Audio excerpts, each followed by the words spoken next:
J-Bone here, and I've got everything you need to know before you watch this weekend's 2025 Japanese Grand Prix that everyone has been talking about because it will feature the eagerly anticipated home race Red Bull debut of Yuki Tsunoda. Let's get right into it. J-Bone!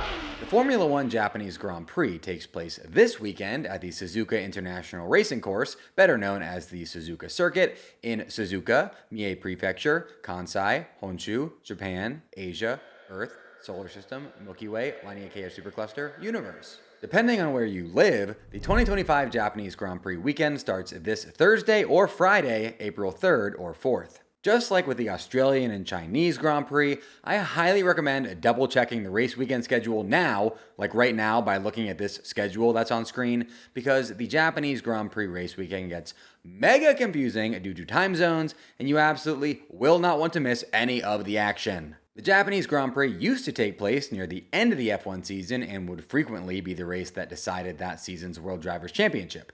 In fact, over 1/3 of the Formula One World Championship Japanese Grand Prix that have been run have ended with a World Drivers' Champion being crowned, most recently in 2022 when Max Verstappen won his second driver's title. However, in an effort to regionalize the F1 calendar to cut down on travel time and emissions, the Japanese Grand Prix was moved from fall to spring starting last season. This move is absolutely awesome for those who travel to the race, as it means that the Japanese Grand Prix now coincides with Japan's famously beautiful Sakura, or cherry blossom season, that is being celebrated by this weekend's Haas livery. Side note, Red Bull are also running a special livery this weekend, but it will not feature beautiful cherry blossoms. Instead, it's just white, which I presume is them honoring V-Carb for once again supplying them with another second driver that they can ceremonially fire in a couple weeks. This weekend's race will mark the 39th Formula One World Championship Japanese Grand Prix overall and the 35th one at Suzuka. The remaining 4 took place at the Fuji Speedway in 1976, 1977, 2007, and 2008. Now, interestingly, Suzuka is owned by Honda and Fuji is owned by Toyota, so there is definitely some auto manufacturer politics involved in terms of who gets to host the Japanese Grand Prix that Honda are clearly winning, with Suzuka signed on to host the race through 2029. While I personally like Suzuka better as a racetrack, there's no denying that Fuji's mountain views would be a fun addition to the F1 calendar down the line. That is a beautiful circuit. Even if you think it's a bit overhyped, AI is suddenly everywhere, from customer service to Formula Auto racing. If it's not in your industry yet, it's coming fast. But AI needs a lot of speeding computing power. So how do you compete without costs spinning out? Time to race to the next generation of the cloud, Oracle Cloud Infrastructure, or OCI. OCI is a blazing fast and secure platform for your infrastructure, database, application development, plus all your AI and machine learning workloads. OCI costs 50% less for compute and 80% less for networking. That's a lot of prize money. Thousands of businesses have already upgraded to OCI, including Vodafone, Thomson Reuters, and Suno AI. Right now, Oracle is offering to cut your current cloud bill in half if you move to OCI. For new US customers with minimum financial commitment, offer ends May 31st. See if your company qualifies for this special offer at oracle.com/bone. That's oracle.com/bone. Let's talk more about this week's racetrack. The Suzuka circuit is 5.807 kilometers or 3.608 miles in length and will be contested over the course of 53 laps around its 18 turns. Speaking of its turns, here are Suzuka's most famous corners that you should be looking for all weekend long. First up, there's the S's, which span from turn 3 to turn 7 and are a high-speed roller coaster ride similar to and modeled after Silverstone's, Maggots, Beckett's Chapel section, except much longer and taken at lower speeds. There's then the tricky Degner 1 corner, turn 8, where a ton of load is put on both left tires as drivers try and carry as much speed through it as possible. You can really tell just how much load is being placed on cars' left tires when you look at this iconic image of Nico Rosberg's Mercedes taking Degner 1. Those left tires are more loaded than a jacket potato with extra tuna. Next up is the turn 11 hairpin, which provides drivers with a nice low speed challenge at what is otherwise a fast and flowing circuit. There's then the double apex spoon section, which includes turns 13 and 14.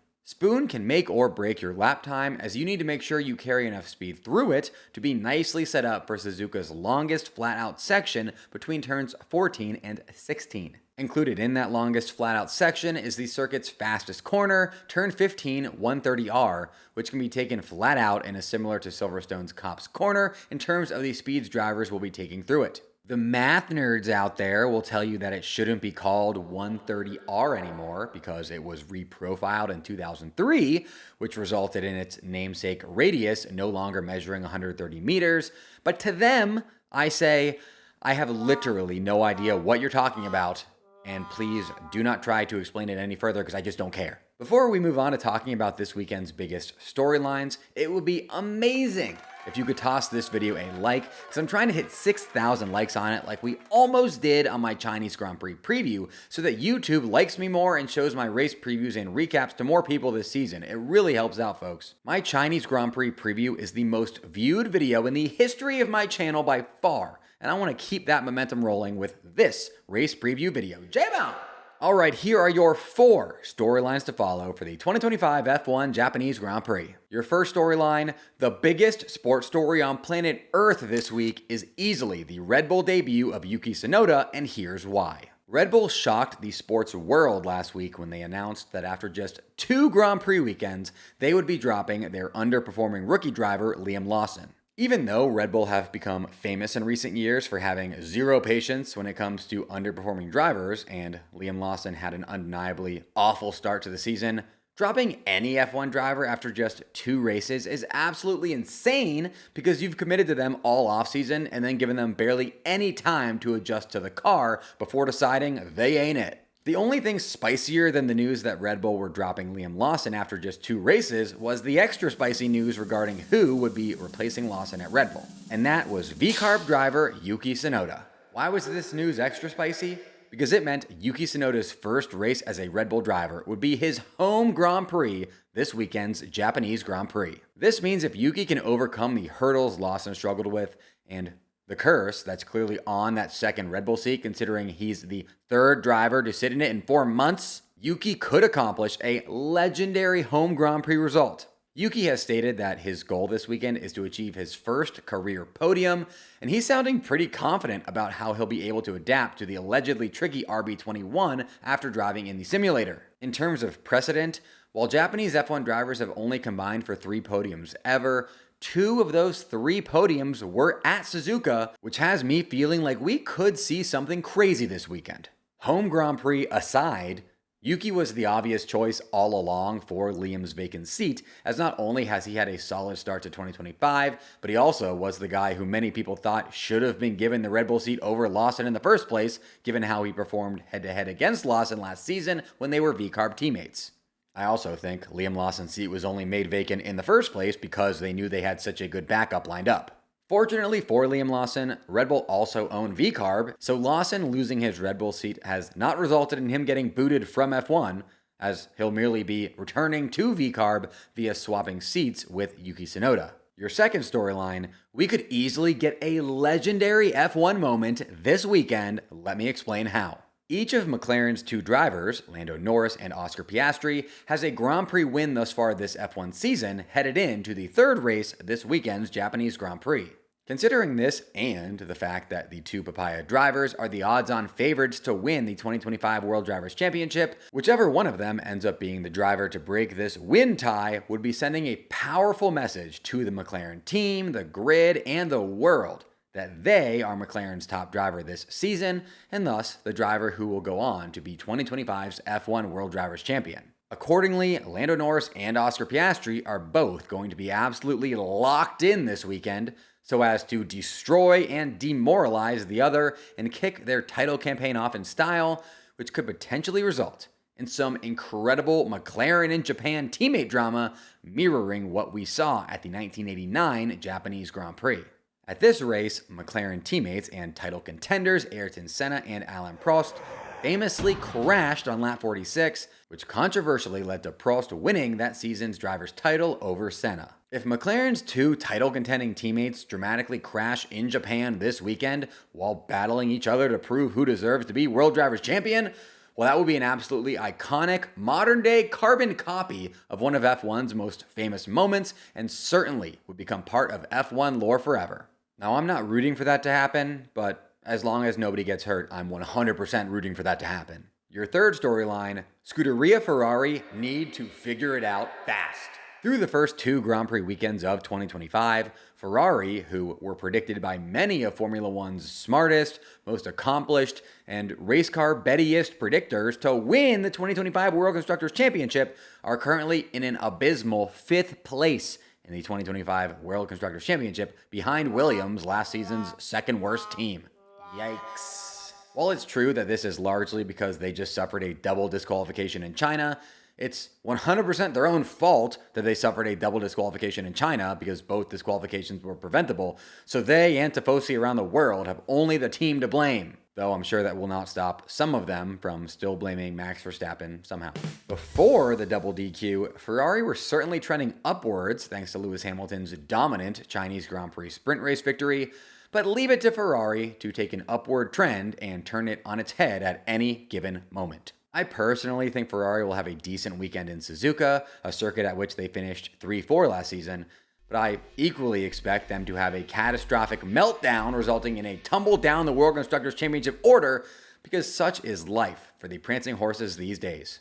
Ferrari are truly unbelievable. You never know what you're going to get. Your final storyline, is billionaire daddy's boy Lance Stroll actually good at Formula One? In case you aren't aware, there's a Formula One driver named Lance Stroll who, by almost all accounts, is only still in Formula One because his billionaire dad, Lawrence Stroll, owns the F1 team that he's on, Aston Martin. Due to general underperformance mixed with hilarious bouts of incompetence, for years, Lance Stroll has been the subject of numerous articles, videos, social media posts, memes, and more, calling for him to leave the sport so that one of F1's only 20 spots can go to a driver deemed to have earned the spot on merit instead of with money. And also for years, he and his father have completely ignored all of it in hilarious deal-with-it fashion, while Lance would proceed to get waxed by his teammates and do absurd things like intentionally drive his car into a gravel trap during a formation lap because he thought he wouldn't get stuck. However, I am no longer so sure that Lance is deserving of all the hate that he gets,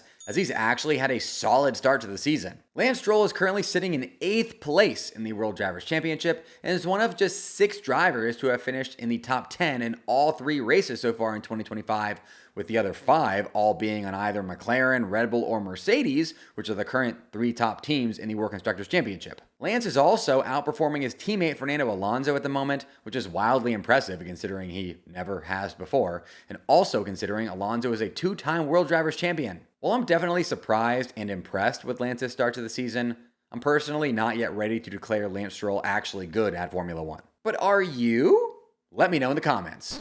You just realized your business needed to hire someone yesterday. How can you find amazing candidates fast, easy? Just use Indeed. When it comes to hiring, Indeed is all you need. Stop struggling to get your job post seen on other job sites. Indeed's sponsored jobs help you stand out and hire fast. With sponsored jobs, your post jumps to the top of the page for your relevant candidates so you can reach the people you want faster.